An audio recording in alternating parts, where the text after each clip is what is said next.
Welcome everyone to the Solving Missouri's Child Care Puzzle webinar series. This is number 3 in our series, and we're glad you're here today. If you'll advance the slide, Wacy. This series has to do with a new report about one of the missing pieces that we hope that Missouri could focus in on as far as addressing our chronic child care crisis. And that has to do with support for our mostly small and home-based child care businesses.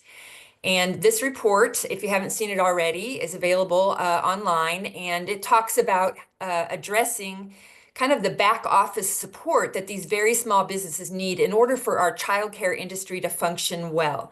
So this series has been focused in on exploring that further. The first webinar was about the very unique business of childcare, especially this highly regulated environment and a lot of independent business owners needing that support. The second one, we looked deeper into this idea of sharing services, whether it's resources or financial management or bulk purchasing. There's a whole array of shared services that can really help these businesses. And in that second webinar, we learned from people who are doing it around the country. There's actually a very a growing and experienced movement of organizations and states even addressing and building the shared services approach. And today we're going to look at what's going on in Missouri. We want to hear about a couple initiatives that have a lot of potential to help us move in that direction. And if you'll advance the slide, and I just wanted to, before we get going, just introduce myself and our partner, University of Missouri Extension. I'm with New Growth Women's Business Center, which is part of the New Growth Community Development Corporation in West Central Missouri. We're involved in exploring this because we know that we need to support our rural childcare businesses, and what they need is really common to what people need around the state. And we had an opportunity to do a report and look at this shared services approach. And we partnered with the University of Missouri Extension, and we worked together to pull that together. I want to introduce Sarah Kennedy, and she'll just share kind of her work in a couple minutes. Hi, I'm Sarah Kennedy. I am a community development field specialist for the University of Missouri Extension, with a special focus on early childhood impact. So the University of Missouri Extension looked across the state and found out that housing and childcare are the two issues that come up in every county across the state. Doesn't matter, urban, rural, those are the two issues. And so they wanted someone that could connect the dots, not only at extension of what we're doing in the childcare space, but also across the University of Missouri campuses to figure out what programs and resources we have that exist, and then figure out how to bring those out to the communities that we serve across the state. So that is really what my role is. And so when Patty came to me to talk about shared services, I thought it was a great thing for us to dive into and kind of learn more about as one of the many solutions that we might be able to use here in Missouri to help the childcare crisis. Thank you. And just a couple more things about New Growth. We're working with rural businesses, both farm and non-farm. So childcare businesses are a group we really want to begin to focus more on. And our services involve trying to fill gaps in what's available to really small businesses. We have, for example, we are an SBA micro lender making loans of $50,000 and less to small rural businesses. Also working to help people build their credit scores so that they can advance their businesses. New Growth has also launched an innovative rural transit program in Missouri and in this area and more counties where we're actually providing rides to people in partnership with hospitals and others that need to get people where they need to go. So learn about New Growth at our website and this report. And if you'll go to the next slide, we're really excited to introduce you to some great leaders who've joined us today. The first speaker, we're going to go first to Megan Irwin, who works with a national organization that is helping shared service alliances start across the country. And she's going to help us just understand that approach and also how do people get it going in their state or in their communities? And then we're going to hear from Child Care Aware of Missouri. That's a longtime organization that has been working with child care families and providers and others. Misty O'Keefe is going to tell us about an initiative they have that could play in and is part of shared services. And then Brian Schmidt, as Executive Director of Kids Win Missouri, will tell us about their advocacy efforts to try to address this challenge that we have in Missouri with innovative approaches, including some really important community organizing they're helping to lead. So we'll hear about those two initiatives after we hear from Megan, and then we'll have a panel discussion. So I'm going to hand it off to Megan right now. Thanks, Patty, and hello to everybody. My name is Megan Irwin, and I am a consultant with Opportunities Exchange, which, as Patty said, is a national organization, really just a national collective of consultants that have worked in the space for many years, focused on helping communities figure out how to start shared services alliances, and as well as other strategies focused on childcare sustainability. So happy to be with you here today. I am going to be talking about kind of the basics of shared services, alliances, and how they tend to get started in communities. And what I always say at the beginning of a talk like this is that this is not a one size fits all solution. So a shared services alliance is not a program that is the same in every community and is implemented to fidelity of actions.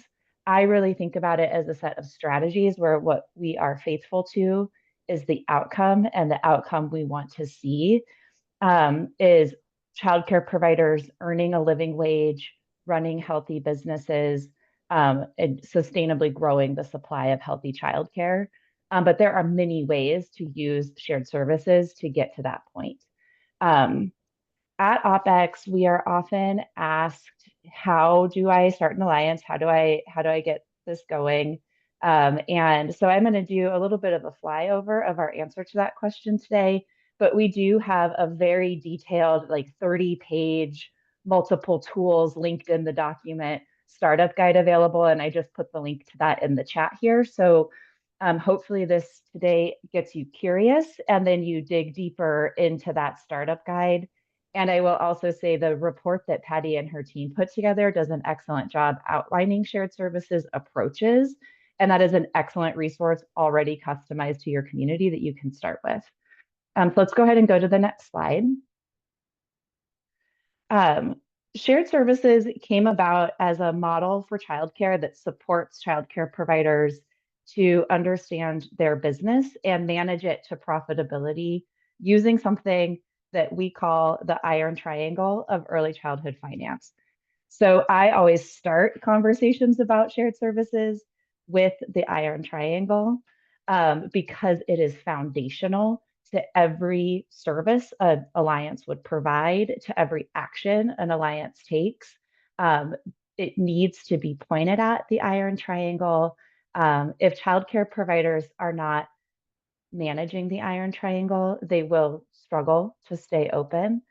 And if shared services alliances aren't thinking about how to help them manage their business around the three elements here on the screen, we're really leaving opportunities on the table. I can talk about the iron triangle all day, so I'm going to just boil it down. Just as something, it's a simple framework on the page. It's actually quite complex in execution, but just to kind of distill it, when we think about what it takes for a childcare program to be financially healthy, programs need to be fully enrolled, so enrolled at least 80% capacity, actively managing their wait list, actively recruiting folks into the program at all times. They need to be collecting fees in full and on time, so invoicing on time, getting paid on time, not sitting on bad debt, taking advantage of every public dollar available. And the revenue that comes into the program needs to actually cover the cost of care. We want providers to truly understand the real cost of care, and to have strategies for bringing revenue into the program that covers that cost of care. And if any one of these is out of balance, I think everyone on this call probably understands the sector enough to see how a program can become unsustainable really quickly. But if we can find ways to support provider owners to understand and manage the iron triangle proactively, childcare industry will still have its challenges and issues, but we will go a long way towards solving our supply issues and our wage issues. So we can go to the next slide. Shared services alliances are really just a structure and a set of strategies to find ways to make sure that childcare providers understand the iron triangle and are managing those three interconnected pieces of the iron triangle together. What's here on the slide is what I kind of consider the core value proposition of an alliance to providers. This is a shared approach to management that makes the childcare providers easier, saves time, reduces administrative burdens, and help earn them more money to invest back into themselves, into their business, and into their staff. So we can go to the next slide. This slide, the image here kind of starts to show how that looks or how that is done.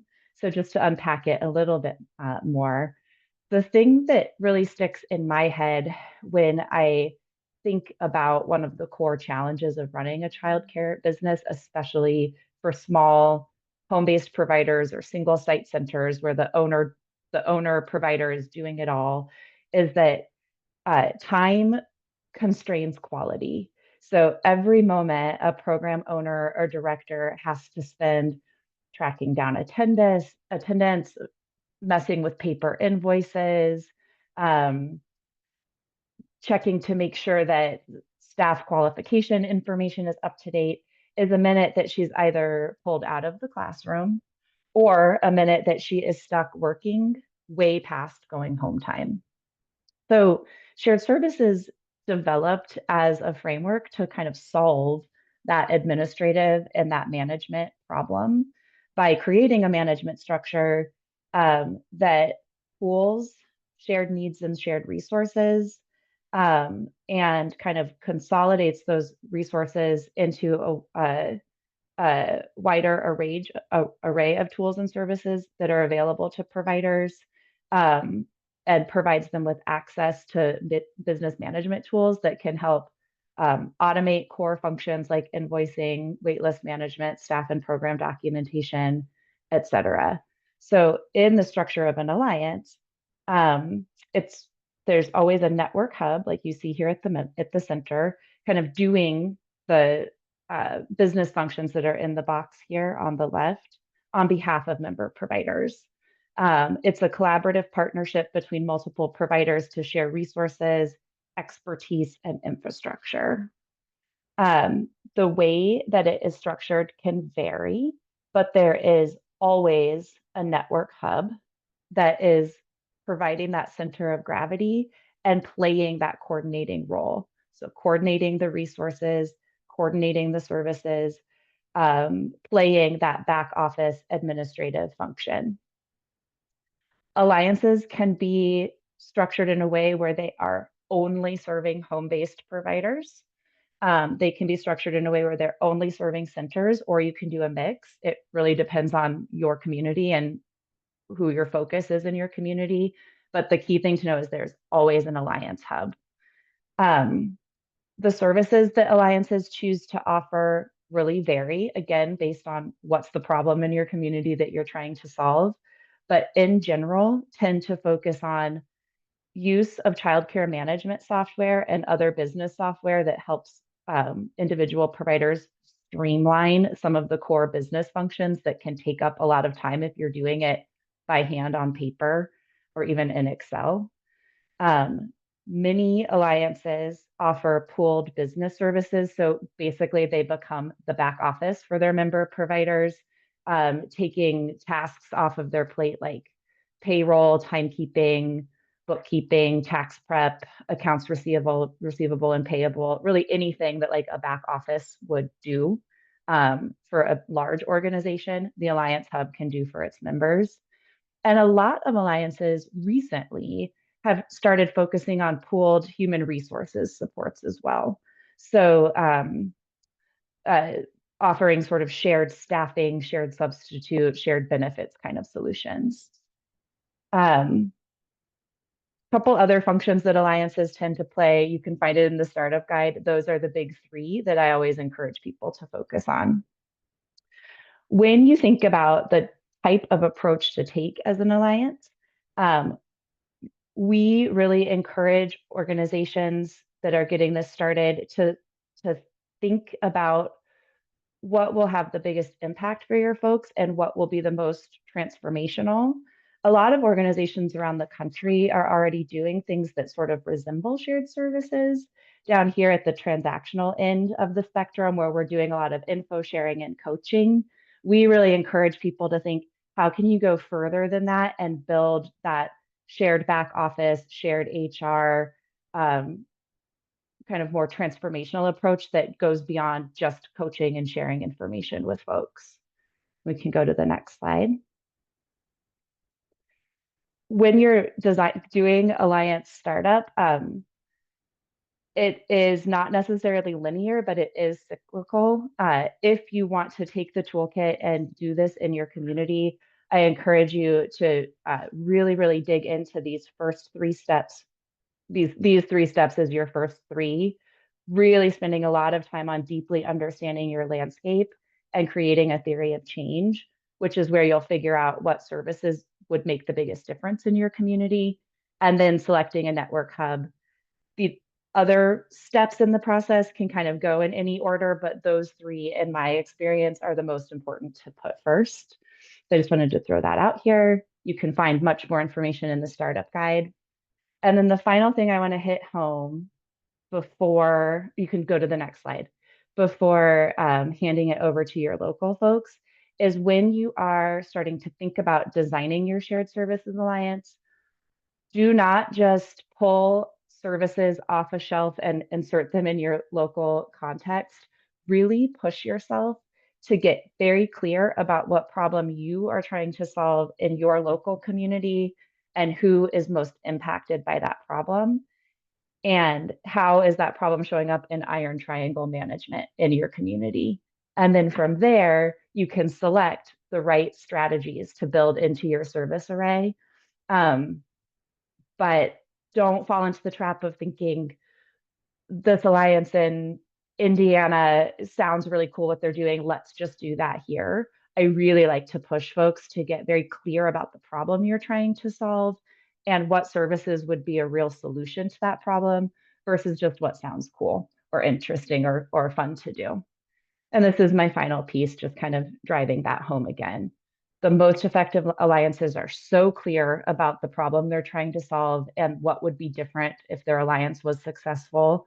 Everything they're doing is linked back to solving that problem. Every service is linked to that problem, and they have ways that they're collecting data and measuring their progress or lack thereof to adjust their work along the way rather than staying fixed into one or fixed in on one solution.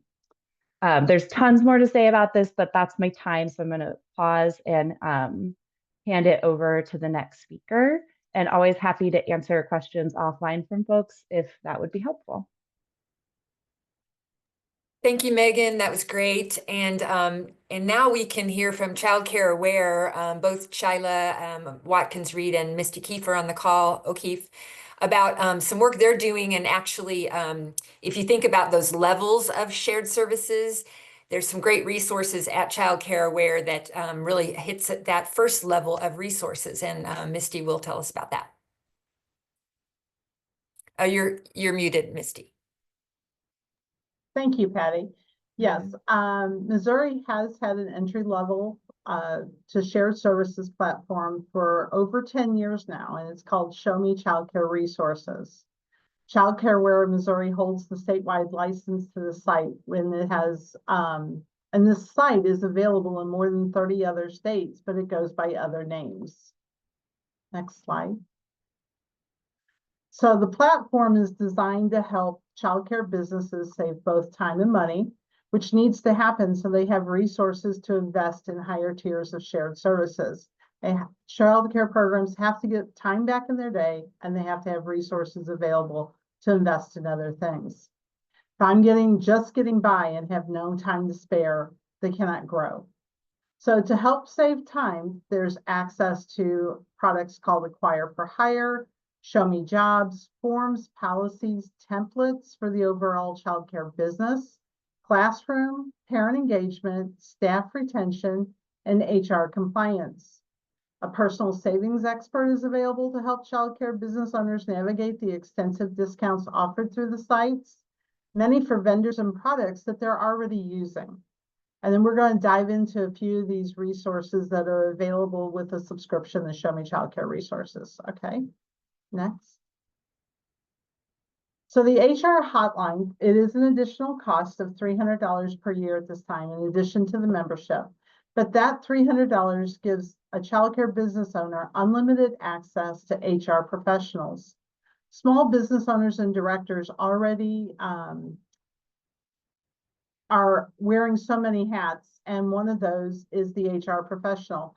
This allows them to have access for any HR problem and also stay in compliance.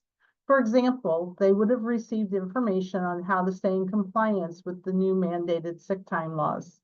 This provides a layer of protection for the childcare business owner and the business, so that they eliminate lawsuits, wrongful terminations. If you need to terminate somebody, you can get help on how to do that appropriately.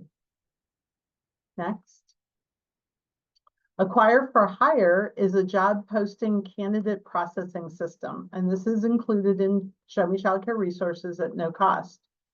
There are childcare specific job subscriptions that can be easily edited and easy to post or repost.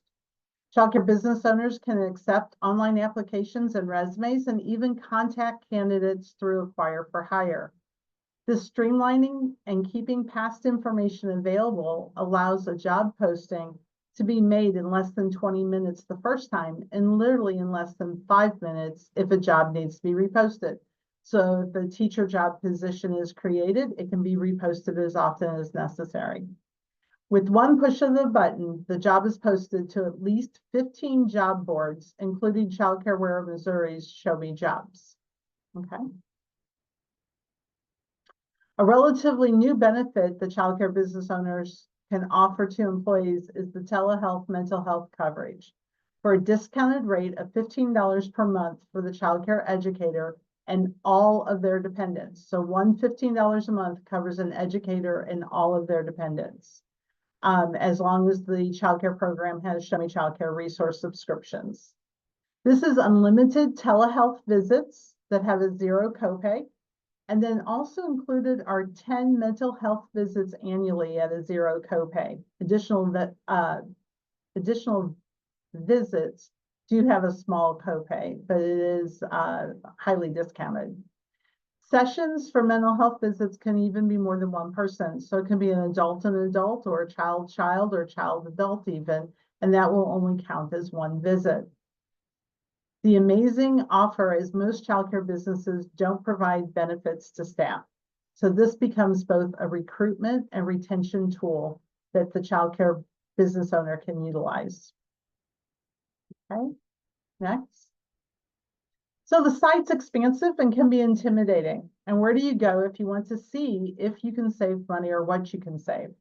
And the great answer is that there's a personal savings expert to help. You can actually pick up the phone and talk to someone. They can assist you with navigating the discounts, provide comparisons, and sharing opportunities that help a program stretch their dollars as far as possible.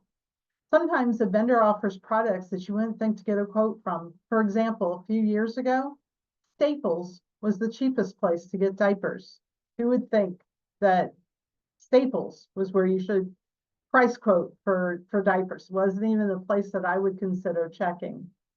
So discounts are negotiated based on all childcare business sharing this resource.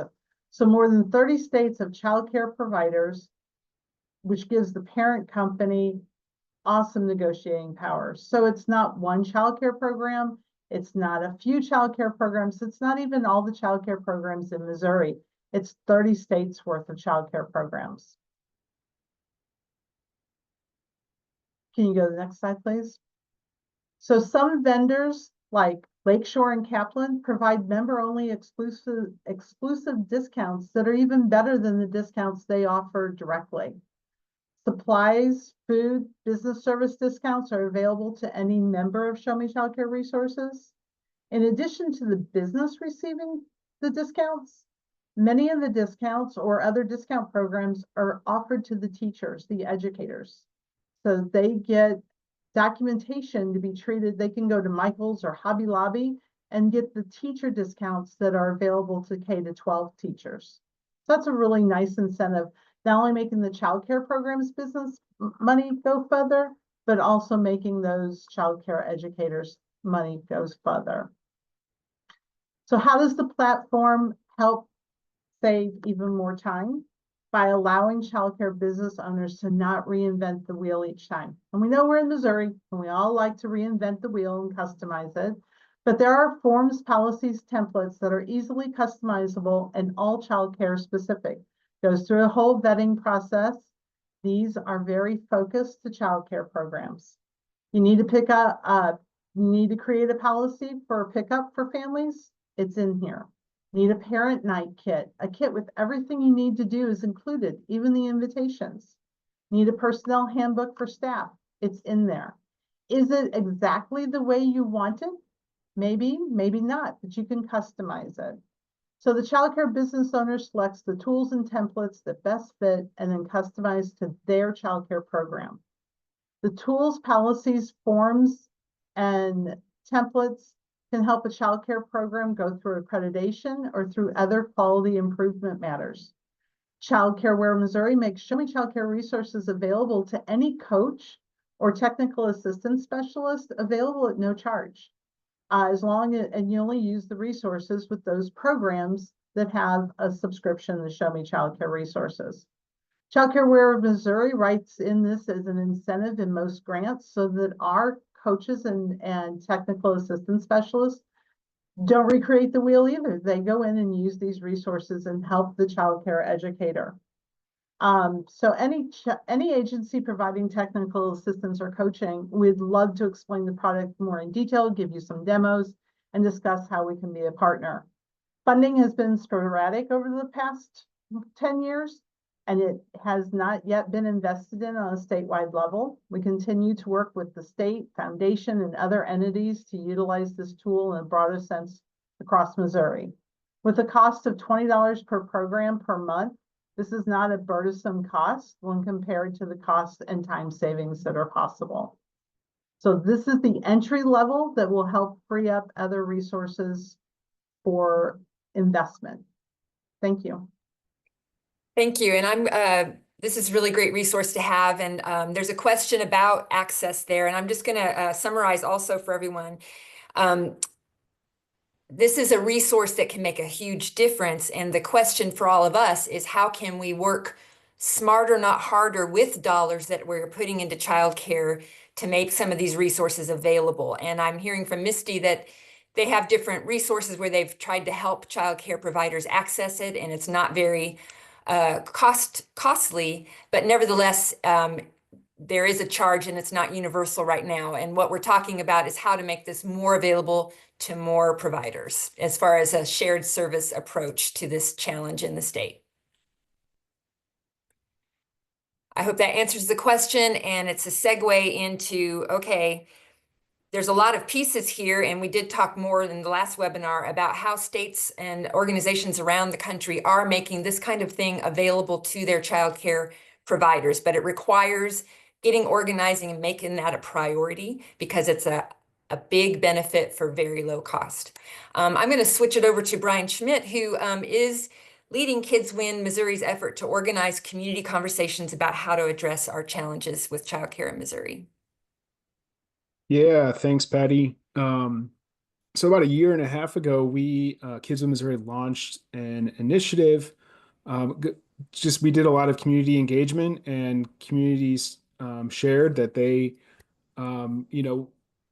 were struggling with childcare and early education issues, and that that they would really appreciate bringing folks together and getting a better understanding of research and kind of working towards a collaborative path forward. Can you advance the slide, please? So as we all know, childcare and early education is unaffordable for many families. It's unsustainable for many providers. The providers often struggle with workforce challenges, and that the challenges do vary from community to community, but there's also a lot in common as well. But that childcare and early education, they are essential for a vibrant workforce and a successful economy. It can be challenging to develop solutions that work for all communities, but we think that community-centered and design solutions will best address the challenges that they face. There you go. So we kind of designed an initiative that helped identify a lead organization in communities. Then we worked and assembled a team of folks to do some research around understanding the landscape of supply and demand, and doing surveys of parents and providers and employers, doing some fiscal mapping to understand how childcare and early education is currently financed, and then also some cost modeling to really try to understand what is the true cost of care, because often providers charge what families can afford, not what it costs to deliver a high quality experience. So we support communities through a 11-month process to convene a team and do that research and really develop some priorities, and then put a plan together, and then start acting on that plan. So here's where our communities currently are. We have two cohorts that have gone through this process. Cohort 1 was Howell County, where West Plains is, Jasper County, where Joplin is, Jefferson City, Kirksville, Springfield, and St. Joe. Cohort 2 is Cape Girardeau County, the Kansas City region. It's got 3 counties in Missouri and 2 in Kansas. And it's led by Mid-America Regional Council, which serves both states. Marion and Rawls counties, where Hannibal is, Mississippi County in the Boot Heel, and Phelps County, where Rolla is. And then St. Louis joined kind of on a separate timeline earlier this summer. And so they are partway through their process right now. We are anticipating launching a 3rd cohort of communities in early 2025, probably about 4 to 6 communities. And you can take you can look at that. If you follow this link, there's a page that kind of goes through and identifies, here's all the communities, here's the community lead organizations, here are the community team members that are supporting the communities through these processes. And you can find a summary of findings, the research. There's a video for each community for all of cohorts 1 and 2, and then St. Louis will get their data uploaded on the website in early 2025. But then that graphic on the right kind of outlines that process I described of identifying the community partners, doing the landscape analysis, undertaking the cost modeling and fiscal mapping, and then taking all that information and really putting a plan together, and then starting to implement that plan. So a lot of what our communities identified through all of that research was that, childcare is unaffordable for working families. Like pre-K education can cost $12,000 for a 3 or 4-year-old, and infants and toddler care can cost $20,000. And so for most families, that cost can be out of reach. And so I kind of developed a concept of a community childcare exchange where the cost of childcare can be shared among different entities, and there would be a facilitating hub that can help coordinate this process. So really, we think that if families share in the cost and employers pitch in and philanthropy and the public sector, we think that it can be more affordable for working families to access childcare. And there are similar models that utilize this concept in other states, not exactly like this, but Michigan, Kentucky, and North Carolina have very similar types of programs. And so who benefits, for employers, we have often heard that employers are really struggling to attract and retain their workforce. I think childcare gaps cost $1.35 billion per year, according to the Missouri Chamber of Commerce. Employees, I think a lot of parents have to miss work or have to leave the workforce altogether because of childcare gaps and challenges. We know that childcare providers, a lot of their operations are unsustainable and unstable. And so we think that the community childcare exchange can help with that by providing more certain and more adequate revenue streams. And then communities, where we think that communities are really interested in addressing this issue. It has become a community issue, and communities are really coming together and taking collective action to start addressing it. So this is kind of just how the community childcare exchange would work in action. That community intermediary would work with providers and have kind of coordinate slots that might be available through providers and help employers and their employees access childcare slots. So the community intermediary helps recruit employers to participate in the program and provide guidance and resources to access any tax credits that might be available to help offset their contributions. Help recruit childcare providers to participate in the program. Help ensure that the demand and the supply can balance out, and connect families with available options, really making different options available. So it's not just one type of care or one type of facility that might be available. Really collect data on the program, and then also carry out that program administration. And then, just again, those benefits of the community childcare exchange, just economic development. A lot of businesses are looking for communities that have adequate childcare supply. And so this can help with that. This could help stabilize the childcare market, help make childcare more affordable for families, really help cultivate strong local systems. There can be a quality improvement element that's associated with participating in the exchange program. So we think it could contribute to quality improvement, help attract employers and families to Missouri, help get better data on what is available and what is the supply and what is the demand for childcare, and then really building local infrastructure that can also help take advantage of and help distribute resources from other publicly funded programs, whether it be pre-K or Head Start or subsidy. But I will pass it back to Patty. Thank you, Brian. That's a great overview of the statewide organizing effort and a model that's coming out of that conversation. Very interesting. And I thought I'd summarize really quickly. We've heard about the idea of shared services as to support childcare providers in their businesses.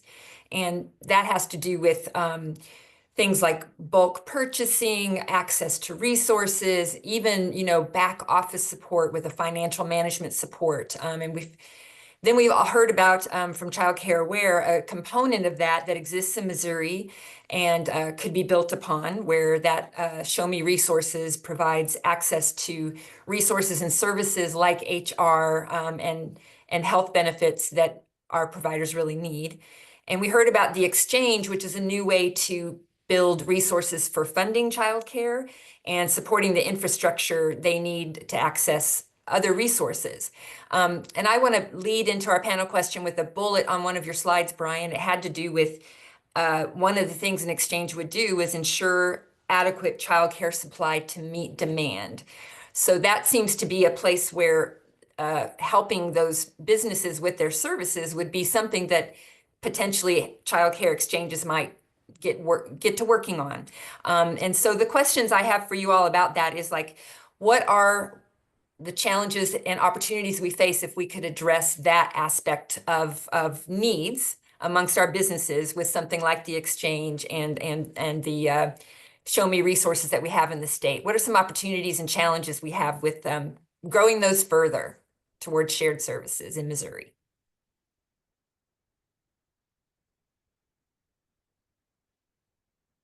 Yeah, I mean, I think I think with the exchange program that we're kind of starting to try to build out with communities, we kind of think that could be a crucial first step for really cultivating some shared services across Missouri. I think this has been uh, a topic that a lot of our communities have. I don't think they talk about it as shared services, but they talk about it as a need that needs to that the community has to support providers in starting up businesses, new businesses, or expanding their businesses, but then also, the business operations and how can the community support providers um, you know, uh, with their subsidy contracts and managing their subsidies that they have with back office accounting, and with some workforce development or attraction efforts. So we think that I don't think our communities are there quite yet, but I think that have been like talking about it and contemplating it, and I think that over time it will likely become the direction they move in. Because people are seeing all those things lead into the supply of childcare is what I'm hearing you say. Right. Yep. Other input from our other speakers around kind of how we can move some of these things along in Missouri for the providers. I would just say I'm really impressed by the assets that are like what already exists in your community that was just detailed. And I think if there's a statewide or a community level goal around supply, really, really focusing in on the fiscal management pieces in a way that meets providers where they are and their understanding of that and helps people feel comfortable stepping into that role as like businesswoman and like fiscal manager of of their programs is key. I've worked with so many providers who are just absolutely wonderful with children. Like we need them to be able to sustain in the profession and doing budget on like a legal pad, right? And sort of picking tuition prices based on um, what other providers they know charge versus the actual cost of providing care and paying themselves a wage. And then feeling overwhelmed by things like collecting overdue tuition or figuring out how to participate in subsidy or the food program. And I understand it's also much that you're trying to juggle. So if there's a way to help people get a really solid foundation in that fiscal management piece and feel confident and proud to be like the CEO and CFO of their business, I think there's a lot of opportunity there, and folks take to it fast once it's not frightening anymore or overwhelming anymore. Yeah, I'll add that over the past couple of years, we have had some programs that focused on both the professional development of the individual and of the business side, and teaching budgeting and financial management is such a core component of that.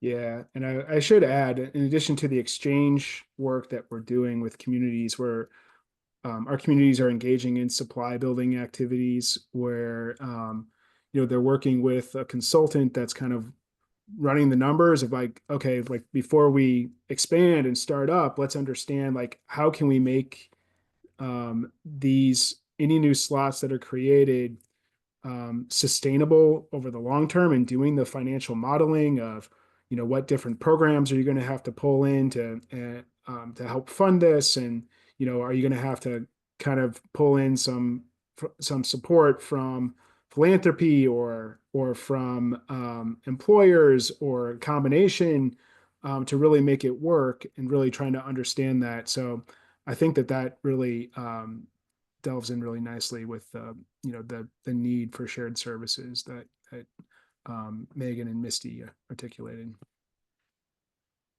My next question has to do with leverage points. Where can we really, get things levered up and moving? And I think you just kind of mentioned one where the analysis that communities are doing, if it can focus on, how do we, secure the slots we have, right? In addition to building the new ones, can then surface some of these needs and opportunities to build that infrastructure for our businesses. Do you guys have any other leverage points or things you want to kind of bring out for the people watching about, how do we move this forward in the state?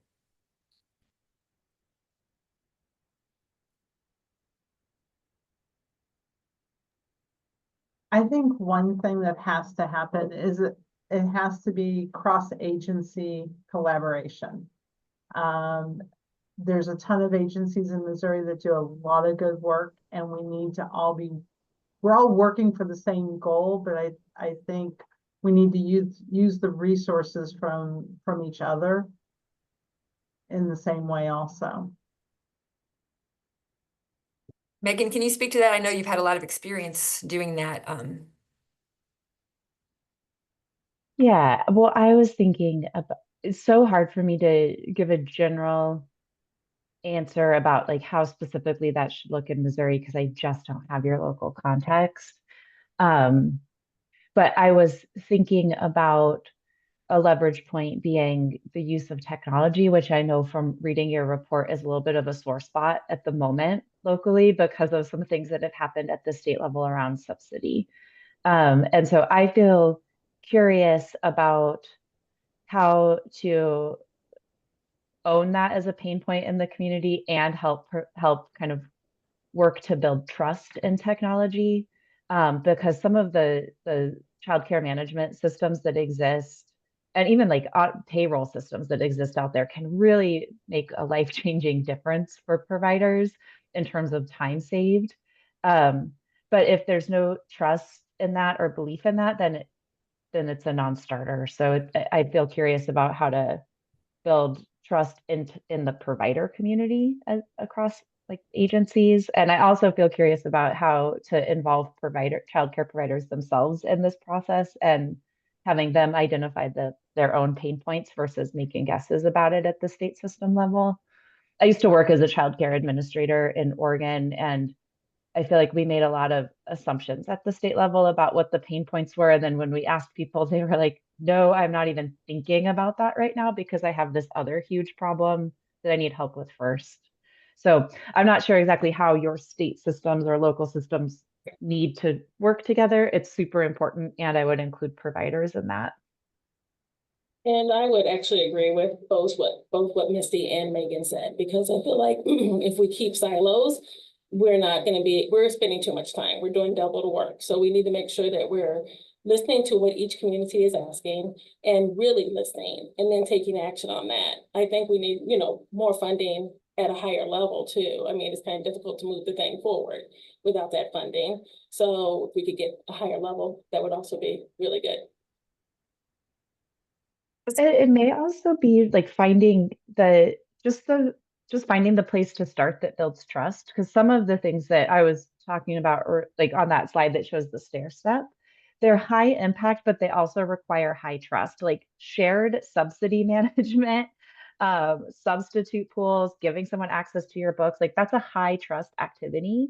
And so there may be something where a couple agencies get together and start building on like the assets you already have, like what was shown earlier, and how do you expand that or get that to more people as a trust building exercise? And then what would it take to do the more intensive shared services work?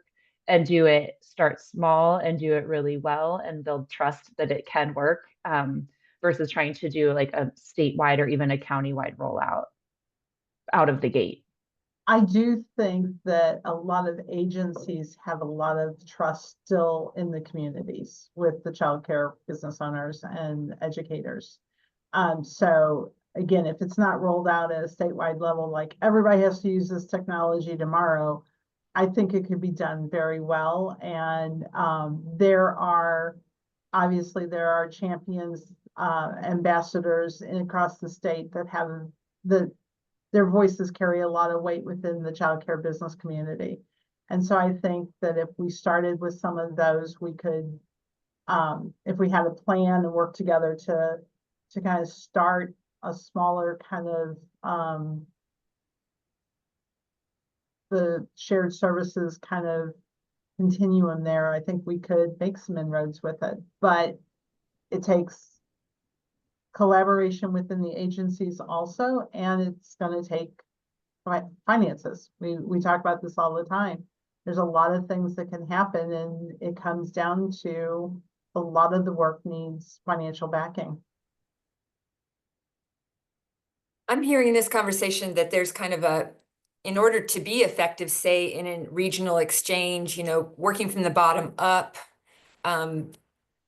and in conjunction with those providers is very important because of the, building their capacities to address that supply issue. We talk a lot more about this technology question in the other webinars, but we're learning that technology, if it really helps, is focused on providers, then that information can help them run their businesses and help state and regional programs serve them better with better information and not having to go to 6 different places and input things, right? So that seems like a good efficiencies thing on our exchange potential too, to me. And I just want to get your responses to this, but I think there's also a network potentially. With all these exchanges and different things going on, is there maybe a way to avoid silos? And maybe you've talked about that at Kids Win too, just how they can network together and support those childcare businesses in bringing their needs forward. Yeah, actually, we are bringing all of our communities together in person and developing a strategic plan over the next 9 months to really just identify some common objectives that communities have and how they can work together and then what might be needed, that maybe the state could help provide, or that that might be available through other programs, whether it be state, federal, or philanthropic. So really just trying to, I think that our communities have been going through a community of practice around building the capacity to administer a childcare exchange.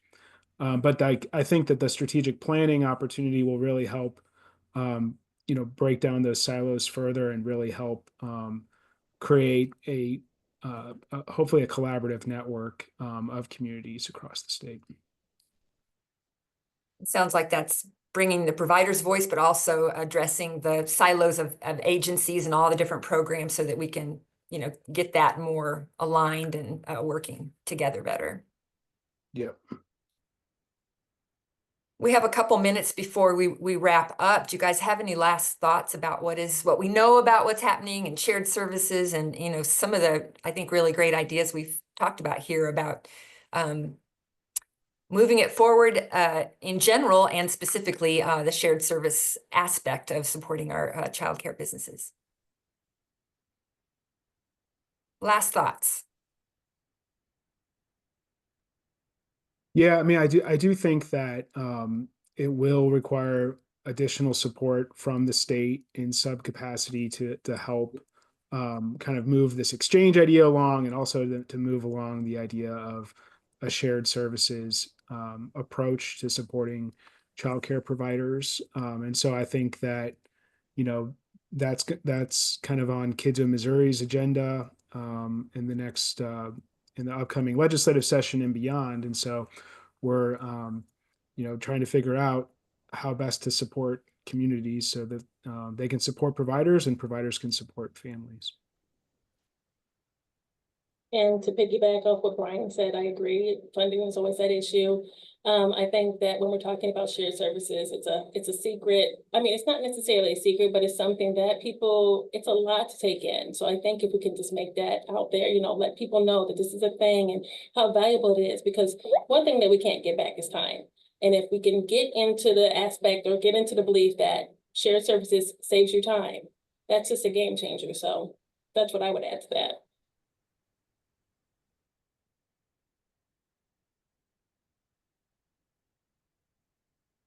Misty, do you want to? I always like to let local people talk before the random national consultant lady. But go ahead. Oh, go ahead. I was just going to say, if anybody on the call is thinking of starting an alliance or starting a planning process, to just really thoughtful about how to involve childcare providers from the very beginning to really understand their pain points when it comes to the business side of running their programs, and involve them in helping identify the solutions that would make the most sense and that they would actually use. When the alliances I've worked with that have done that have been the most successful. And then my final piece on working with providers is make sure you're setting some budget aside in your design budget to pay them for their time, since they'll have to be out of program for it.